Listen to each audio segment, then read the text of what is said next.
Coming at you to thank you for supporting the Arctic Challenge campaign. We reached our goal. We probably didn't tell you that yet, but here's us telling you.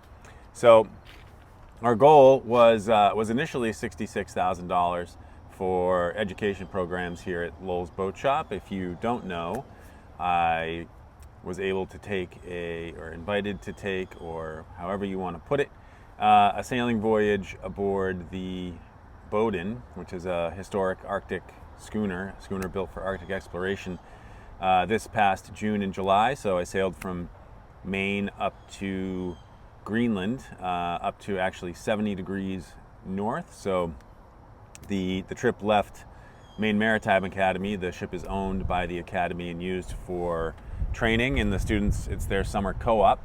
So we left from Castine.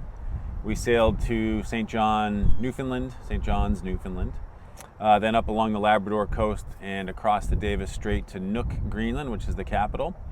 And then from there, we went up the coast to above the Arctic Circle to Disco Bay, which is Ilulissat, and a number of fjords and glaciers and such. And we sailed around there for about a week and a half, and then had to start making our way back via Sissamute and then Battle Harbor in Labrador. And then from Battle Harbor, we had a straight shot to Castine, Maine. So all told, we were gone for 2 months, which is a long time. And during that time, summer programs were going on here at Lowell's, as was our Arctic Challenge campaign. So the goal being $66,000 was for the 66th parallel, which is the Arctic Circle. We actually exceeded that up to $75,000 thanks to a big donation from Peter and Cynthia Kellogg. So they put us well over the top.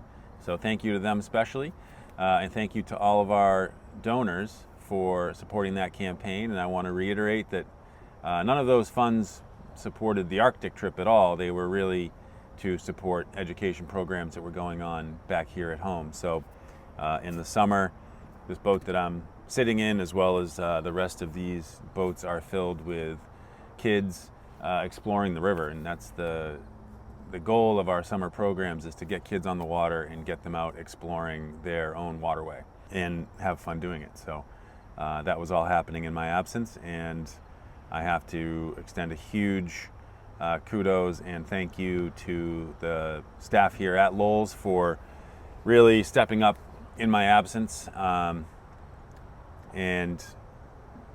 filling in all the gaps left with me being gone. And Dorothy Antsack in particular, as well as William Tomowski, they both stepped up in a very big way and kept this place running smoothly. And when I got back, there were hardly any fires for me to put out, which is it's a great feeling. So thank you to them, and thank you to you all.